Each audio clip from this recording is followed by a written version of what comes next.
Welcome to Watercolor by Scarlett Damen. Today I'm going to look at the Daniel Smith masking fluid with applicator, and this one comes with 5 bonus itty bitty little applicators. Now I don't know that I need any, but I'll take out one. And there is a micro hole on top of that adapter. I believe I just need to squish it on. Gently squeeze until I get something in here. Whoop, that was a lot. Okay, let's see if I can do some micro lines. Next complicated thing is, how do you hold it? Hold it like, bubbles. Nobody wants bubbles. Bubbles mess our work up. Stop with the bubble. All right, let's do some test lines. 'Cause I'm not getting anywhere.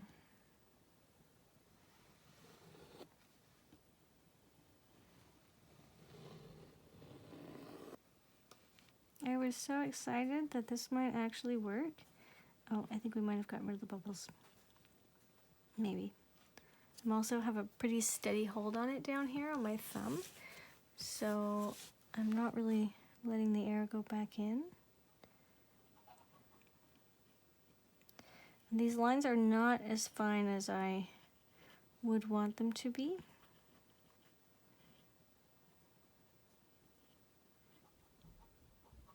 Okay, the adapter makes it really difficult because when I release it, it all flows back in, and then when I push it back out, it creates air gaps and bubbles. So I would do this perhaps with something on this side so you can squish it out, get it ready, and then come over to the piece you're working on.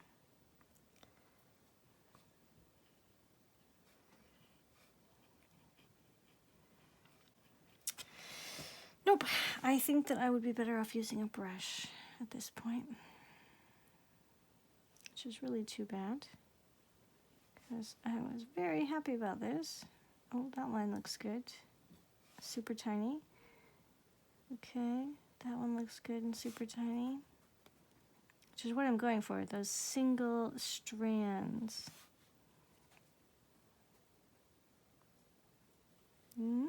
Too much, too much. That was my fault, I squished. And that was not my fault, but it bubbled. And bubbled again. And again. Okay, what a bubbly mess. So let's pull this off and put the lid on. Avoid shaking. I think that rotating gently is okay because you do want to mix the inside, but I think I'm going to rotate that gently and then put it on the shelf and then let it sit for a day and then try it out, although I won't do that necessarily in a tutorial. And this part might need to be cleaned. Yeah, so this itty bitty guy is going to need to be cleaned out. So in order to do that, for now I'm just going to throw them in some water and let them sit and soak. And later I will get a little pin and put the pin through. So if you want to get the bubbles to go away, you can kind of blow on it, give it a little huff. And then when this all dries, I will, I'll come back and paint it in. Now, some of these really big blobs, I can remove the blob or I can draw into the blob. I don't, let's see, let's use this.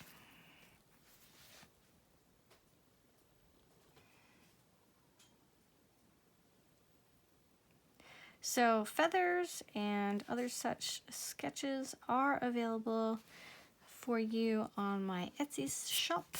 If you guys want to try this at home and you want to use my little sketch to work with as your template, you can find it at Watercolor by Scarlett.etsy.com. And I'll put the links below.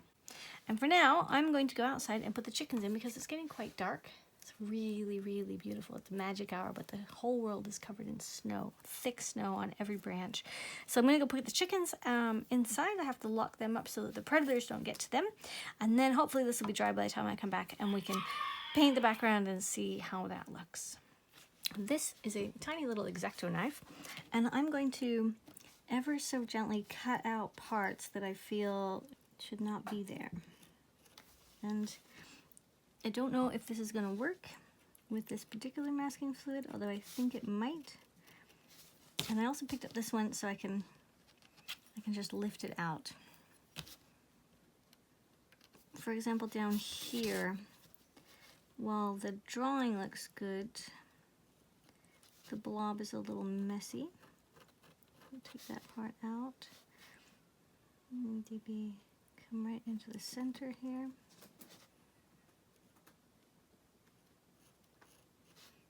See if we can just pull a little part out here.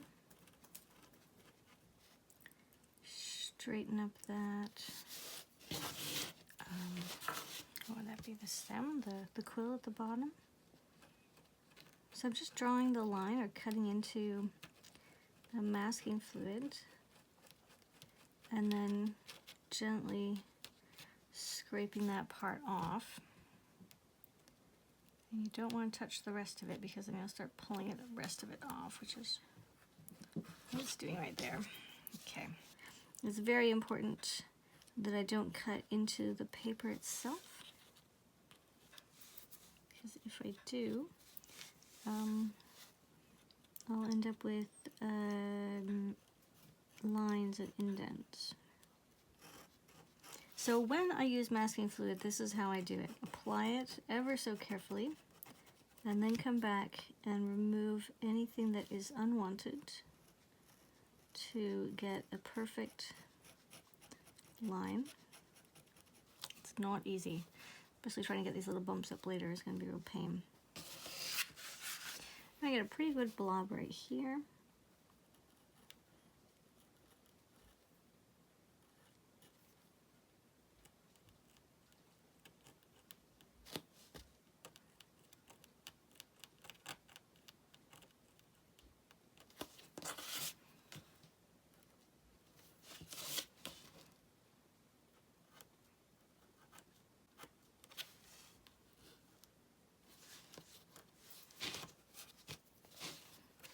And here too. And while these blobs both look okay, they take the painting from an elegant study to a illustration, and I want it to be more realistic today.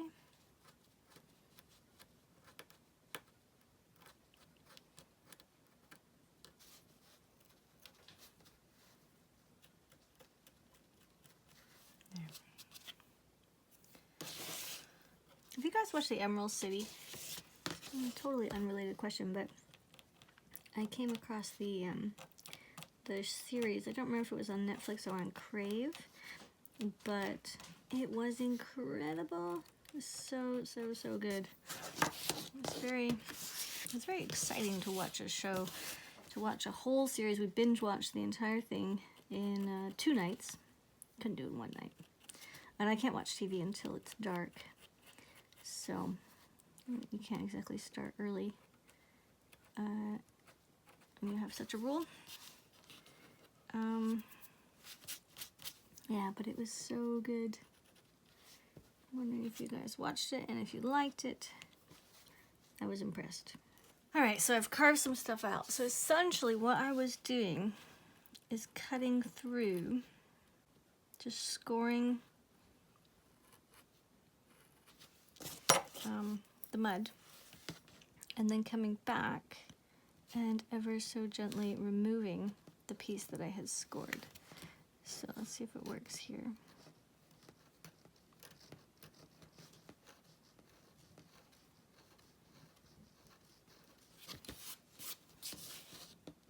It gets tricky when you want to pull it up, but it's okay if it squishes to the top, as long as it's not squished onto the paper where it might mess with things.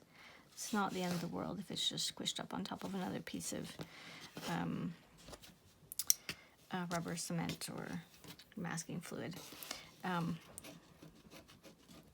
Yeah, so now this little blob is on top, and I took the rest away, and now that's a nice straight line. Okay, so this is what our little guy looks like. So actually we should have a good piece of white right through the middle, which we don't. So I'm going to have to paint that on by hand. I have my legend for this little guy, so I know what I'm looking at, and we have examples.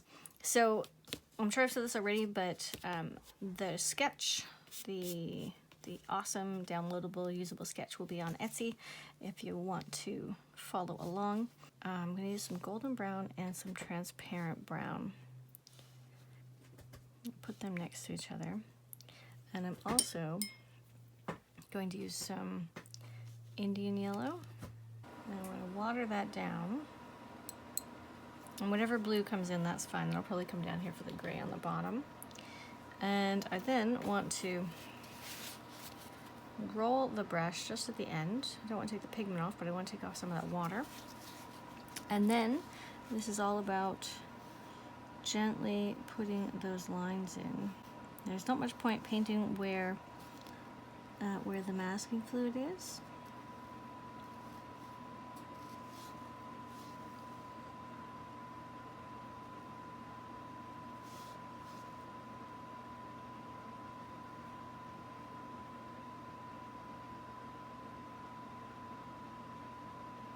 Because you can paint on the masking fluid, and the only problem with that is the picture will look really great. And then when you go to take the masking fluid off, the whole image will kind of fall apart in front of you.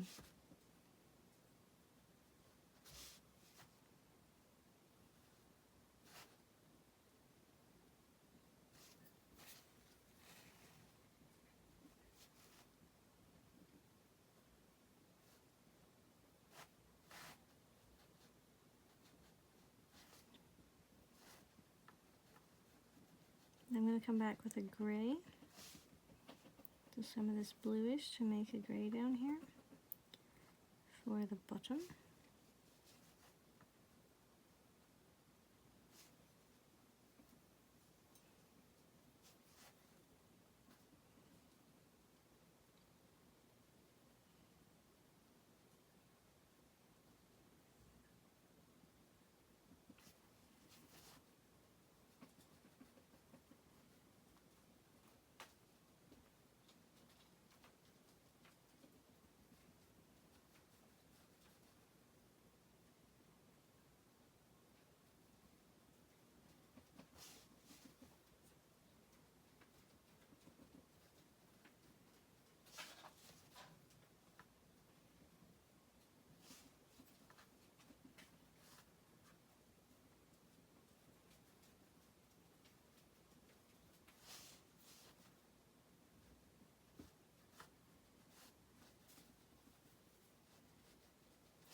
And then as we get to the top,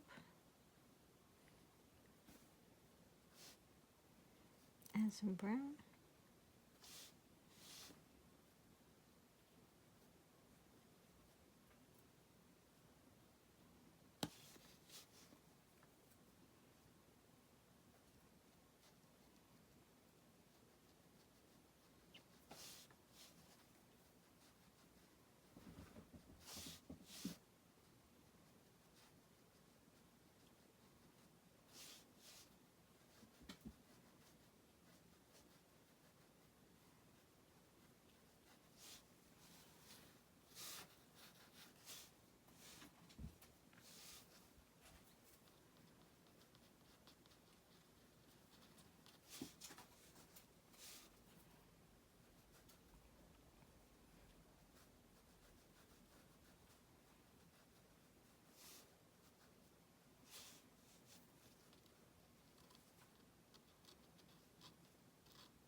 Okay, so this is what I mean when I say that you can paint all over it, and then as we take the masking fluid off, we'll see what happens.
So we'll take maybe 5 minutes and let this dry, and then I will remove the masking fluid and we'll see what it looks like.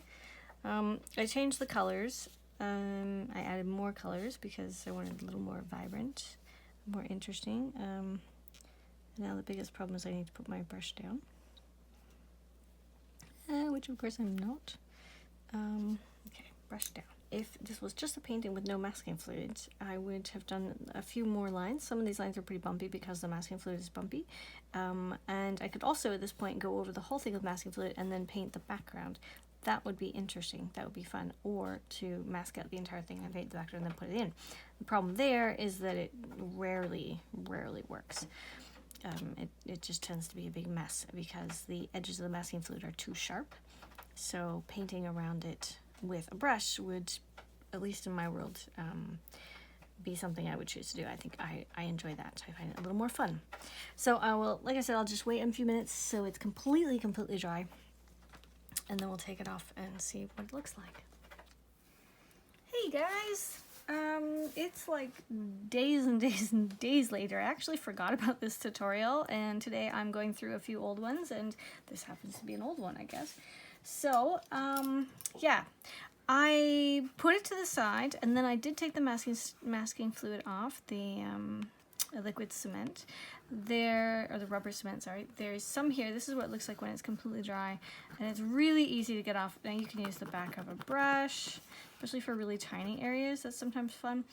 You can also use a scraper like a credit card, or I have a few metal scrapers, and you can use your fingers. When you use your fingers, make sure your hands are really clean, because if there's any oil on your fingers, you're going to get that oil onto the page, so I don't really like to do that. But something I did want to show you is, can you see that yellow line? So this is the Daniel Smith masking fluid, and it's only been here 2 weeks, maybe 2.5, going on 3-ish weeks. I think I did this before Christmas. And it's just a few days after Christmas. We're on like the 4th or 5th of January right now.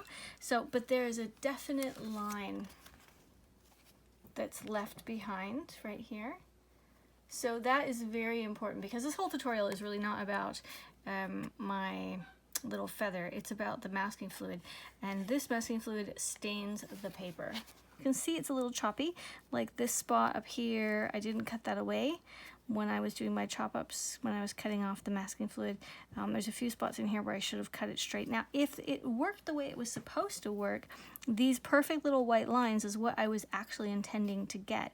These beautiful little white lines. So what I did is I came back with a brush and some white paint, and I painted on top. It would have been nice, it would have been really nice, especially because it has that nice tiny applicator, if I was able to get these itty bitty lines. So I guess that's my review of the Daniel Smith liquid mask, liquid cement watercolor mask. I hope you guys enjoyed this, and you know, here's my little feather. Voila! It's like 5 or 6 times the size of the actual feather, which is kind of cool, and I do really like it. It was fun to do. If I have a choice to do it in the future, of course I wouldn't use masking fluid. I'll just paint it, because it's, for me personally, so much easier. Like always, thanks for watching. If you are currently binge watching my stuff, then I will see you in the next tutorial. Otherwise, have a wonderful day. Toodaloo!